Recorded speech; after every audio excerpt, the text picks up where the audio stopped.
Tonight, I've titled this message, Forgive Yourself. Forgiveness. Who believes that forgiveness is a massive thing? In order for us to move ahead, there is a certain leap over forgiveness that we need to go over in order to press into what God has for us. Lewis B. Smedes, a theologian, said this: to forgive is to set a prisoner free and discover that the prisoner was in fact you. I like that. To forgive is to set a prisoner free and discover that the prisoner was in fact you. See, forgiveness is defined in the dictionary or defined in our culture as an action or a process of forgiving or being forgiven. But what I personally find interesting about the word forgiveness or to forgive is that one word can either be defined as an action or it is either defined as a process. It is something that it is done or it is something that you are going through to forgive. It is always easier said than done. And in fact, there can be times in our lives where when we don't receive forgiveness like spontaneously or suddenly, we become disappointed thinking there is no way we can forgive. But forgiveness is a process. It is a journey.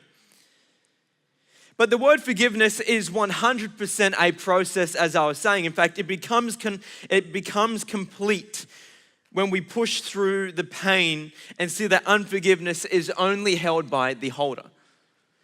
Forgiveness is not held by the person you hold it to. It is only held by the person who holds it. In fact, you could hold unforgiveness against someone. In fact, that person would not even know a single thing unless you were to say it. See, never underestimate the power of your testimony or your story. Because there's something amazing is that our assignment isn't to show others how good we are. In fact, our assignment is to show others how good God is. Never underestimate the power of your testimony or your story. In fact, I could guarantee every week we either have a testimony or a story. A story is something that is not quite finished. But beyond that, the power of a testimony brings vision on what Christianity looks like to others. There's something powerful when you grasp the idea to share your testimony, your story, because understand this, God cannot cover what you choose not to uncover. Until you uncover it, until you expose it, do you allow God to minister through your life and allow people to keep you accountable? Because there is something about confessing and speaking God. In fact, I personally love to hear real, transparent stories. In fact, tonight you'll hear a real, transparent story from me, which is always fun. I like to share stories that are real, authentic, and although they can be embarrassing or transparent, that our flesh got in the way, I really believe it reveals that no title, no position, or no platform could ever make anyone exempt from a radical, life-changing encounter of God. There is nothing you could ever exempt yourself from. But beyond that, the other week, I had a moment where I was frustrated. And I'm sure we have all been there. Frustration can sometimes get the better of us, or even the moments can get the better of us. And I had a moment where I was just frustrated, annoyed, even probably becoming more annoyed the more I pondered it. And I'm sure I could probably say I'm not the only one who has ever felt such a way, unless you're all saints. But if we can be honest for a moment, we all go through times like this, some big, some more, but there comes an amazing transformation power when we continually find ourselves at the feet of Jesus Christ. As I was saying, forgiveness is a process, and as we surrender our lives to the will of God, we come transformed by His love, yet renewed in our daily pursuit of holiness. The other week, I had a moment where I was just frustrated and I held sort of unforgiveness against probably the only person I probably shouldn't, and it was against my lovely wife, Jacinta. And I'm sure I'm not the only one who's been there, but I had this moment where I was just frustrated, I was annoyed. She did something, she didn't mean it, and I was just annoyed, I was frustrated. I was like, you can't go back from this one. And she's smiling at me. And we all have moments where we can become frustrated, especially with the ones we do life with the majority of our time. And I never forget, several weeks ago, I was just so frustrated. I was angry. In fact, I probably let it go against what I normally do, and I let it ponder overnight as I slept. And who knows, the more you let it simmer, probably the better it cooks.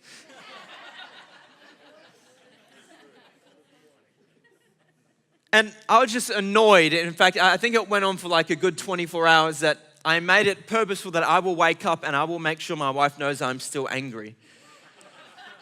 But we weren't angry, it was just I was frustrated and I just like wanted space. That was it. I was pretty angry. But it's amazing that next day, as I was driving my car, I didn't necessarily give God a moment to say, God, can you change me? I literally just worshiped God in my car that next day.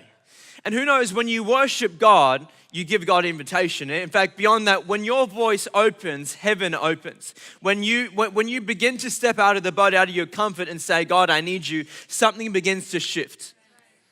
And as I was worshiping in my car several weeks ago, I just had this moment where God said something so simple yet profound, it just sort of slapped me in the face. And it's amazing that there's times when you think, God, I can't hear you, yet there's times when it's so clear and so profound, you're just shocked. It's like, I didn't ask for this. I didn't really invite you. I was just here worshiping and you interrupted my time. But point number one is this: your unforgiveness is only against yourself. Your unforgiveness is only against yourself. And God spoke these words so clearly yet simple to me as I was driving my car. And God said to me, your unforgiveness is against yourself. He said, you're having trouble forgiving yourself because unforgiveness is only held by the holder, which is you right now. He said, God explained further to me, he said, you cannot forgive someone simply because God's love isn't bigger in your heart. And beyond this whole statement, God reminded me of the Bible where Jesus was brutally beat. Jesus was in fact scarred, slandered. Everything you could possibly imagine, they did wrong to God, and yet Jesus showed love. In fact, I'll read it to you. Matthew 26, this is what God showed me.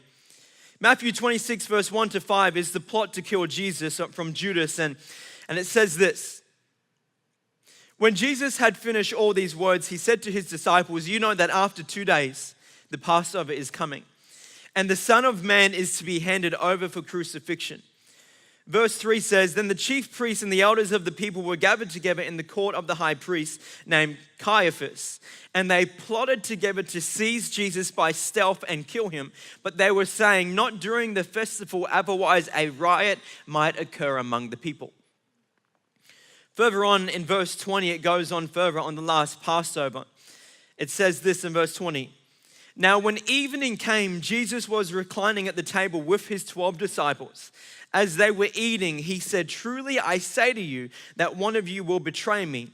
Being deeply grieved, they each began to say to him, surely not I, Lord. And he answered, he who dipped his hand with me in the bowl is the one who will betray me.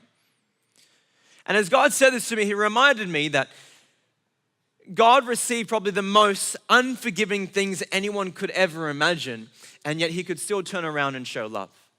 In fact, God had every reason to have unforgiveness. In fact, every reason to not show love or forgiveness, or to even have a moment of just saying, hey, I just need a moment, just let me be. Yet God showed love in a greater way that even Judas, who was going to betray him, he dined with him.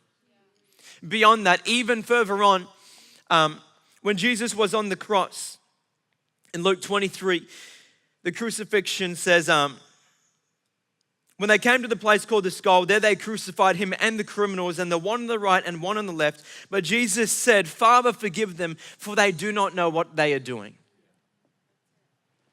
And as I was driving my car, Jesus reminded me, how could I ever not forgive? How could I ever have like a bit of unresentment, or like to think that you don't know my story or my pain or what was done to me or what was said to me? Yet I soon realized that I was feeling unforgiveness only against myself, because that is all unforgiveness does. It restricts me. Jesus knew that if he were to hold resentment or bitterness or unforgiveness, it would have stopped him from rejecting God's love and the testimony of what a sacrifice means. Craig Rochelle says this quote. He says, "The problem is that many bitter people don't know that they are bitter. But in fact, since they are so convinced that they are right, they can't see their own wrong in the mirror. And the longer the root of bitterness grows, the more difficult it is to remove." See, Jesus left his throne to be an example for Christianity on what holiness looks like. And as I reflected this story, as I reflected this thought that, hey, hold on a minute, I can't forgive myself. It just reminded me how much unforgiveness only stops the holder. It had nothing to do with my wife. It had nothing to do with anyone else, but unforgiveness only stops the person who holds it. In fact, the only thing it does is stop you from pursuing what God has given you and the promises he has for you. But beyond that, even in the midst of God's enemies, those who betrayed, plotted, and schemed, it never stopped Jesus from dining, loving, and embracing those who did wrong. I love that. Is that not the greatest testimony that even in the midst of his pain, even in the midst of his iniquity, Jesus could still sit at a table and break bread, even knowing Judas plotted to scheme and to kill him, and to say, I will still break bread. I will still dine. I will still love you.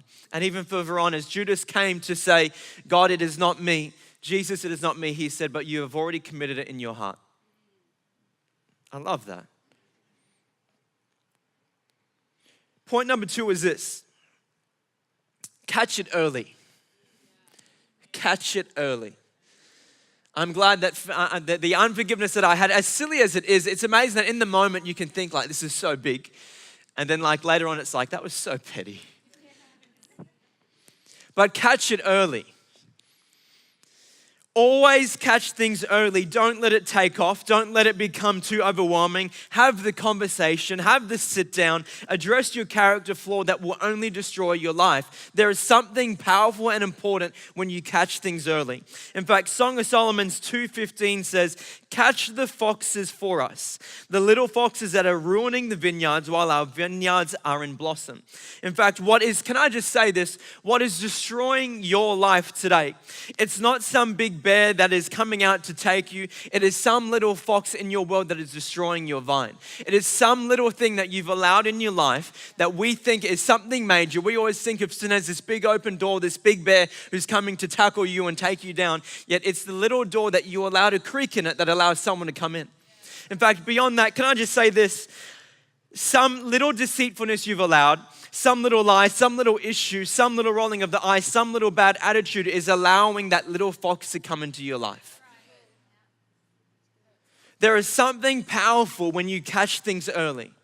We always turn a blind eye, but it's just this, but it's just that, but it's just something so minor. But we don't understand it's the little things that count. It's the little things that add up. I could guarantee that anyone who has experienced bitterness or pain, it was never something that just happened in the moment. It was something that you allowed to ponder, to rule over your life, and allow that you would allow that thing to take the peace of God from your hearts. Catch it early. Catch it early. If the music team could come up, please. Point number 3 is this: let all be done in love. Let everything that you do be an expression of love. Everything that Jesus did, everything that Jesus was an example for was an expression of love. It was an expression of what God loved, what God does, and everything that he did was a display of that. But beyond that, in 1 Corinthians 16 verse 14, the final chapter of Paul's first letter to the church of Corinth, Paul said this statement, which I love, and he said it to the believers of the church. He said, let all be done in love. Let everything that you do be done in love. Let everything that you speak be done in love. Let everything that you are doing, projecting, saying, everything that you are representing be done in love. What a profound statement. Something so simple yet profound. In fact, this statement is probably, I would say, a statement to the church of today. is something that we should take hold of. Let everything, let all be done in love. But beyond that, the depth of truth that is contained in something so simple yet not complicated is something that we need so powerfully. Let everything that you do be done in love. The Message translation says it like this, 1 Corinthians 16 verse 13 to 14. It says, keep your eyes open. Turn to your neighbor, say, keep your eyes open. Hope they're not sleeping. Keep your eyes open. Hold tight to your convictions. Give it all you've got. Be resolute, meaning be admirable, be purposeful. And I love it in the Message translation. It says, and love without stopping. Love without stopping. Don't stop loving. Don't stop pouring your heart. The reason why that I found that I allowed unforgiveness in my heart is because I didn't allow God's love to be greater. The reason why God could forgive the unjust, the reason why God could forgive those who threw stones at him, those who mocked him, those who betrayed him, those who did the cruelest things, those who did everything wrong that you could ever possibly imagine. Probably the most cruelest thing in the universe that could be done was done to Jesus.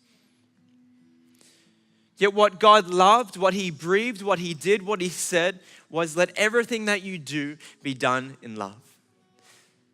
And there is something powerful when Christians grasp the love of God. It just equips you. It equips you. I don't know how you could ever forgive without God's love. I don't know how you could ever forgive by not having God. There would be no reason to forgive. There would be no reason to just... It's amazing. I was so bitter and so angry in a moment. And yet when God revealed this situation to me and he said, you have unforgiveness against yourself, not your wife. It's against yourself. And if you truly have God's love in me, you would realize that you could love just at a drop of a hat.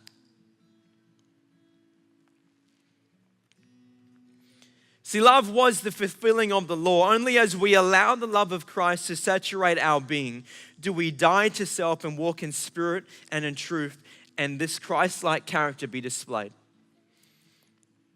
Forgiveness is critical.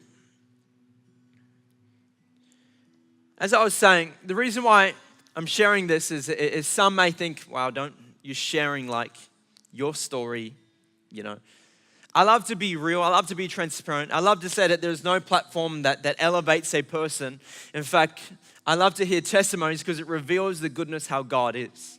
It reveals that just because you have a title or a job, whatever it may be, doesn't make you exempt from being fleshly or having the enemy attack your home. In fact, I believe the enemy will always attack your home first, because when the home's not in order, everything's out of whack.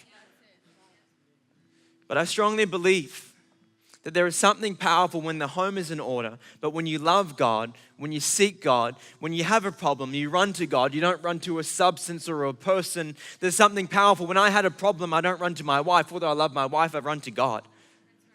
Because the more you love to God, the more you grasp the idea that, wow, God's love is so much greater. God's ways are so much higher. God, just everything that you have is greater for my life, if I could grasp the idea. Forgiveness is critical. Something just to encourage us today, that this room is full of testimonies and stories. Some that are still being written, some that are just starting, some that are almost finished, or some that aren't quite finished, and yet you're ashamed to share it because you feel that your story is not finished. Yet there is something powerful when Christians share a testimony, because it propels and radiates the goodness of God in your life and what Christianity looks like for other people. The problem isn't that people aren't hearing God, but they're not hearing stories and how God is moving and how God looks like for your life, for someone else's life.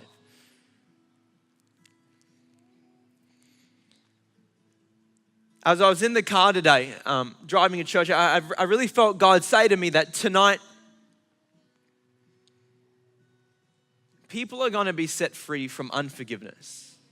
There's people in this room that are going to be set free from things they've held for 5, 10, 15, 20 years. That there's things that maybe could never be forgotten or never could be forgiven because that person may longer never be present.